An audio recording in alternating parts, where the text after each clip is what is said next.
இந்த பாரத்தை சுமந்தே ஆகணும்.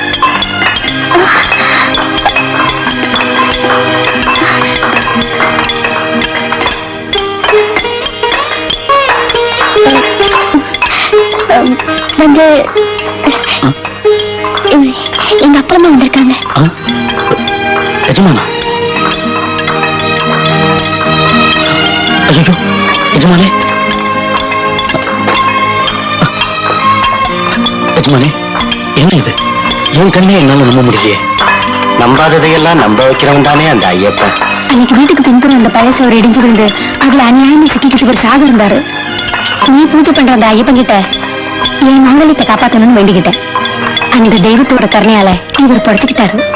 பண ஆசையினால அகங்காரம் பிடிச்சிருந்தான்னா மனம் திருந்தி அவன் திருவடிக்கே வந்துட்டான்ப்பா. நீங்க ஐயப்பன் கோயில் கட்டுறீங்கன்ற விஷயம் நாங்க கேள்விப்பட்டோம். இதுல எந்த கைங்கரியமும் இருக்கட்டுமேனு சேவை செய்ய வந்தோம். நாங்க உங்க மனசை நோகடிச்சது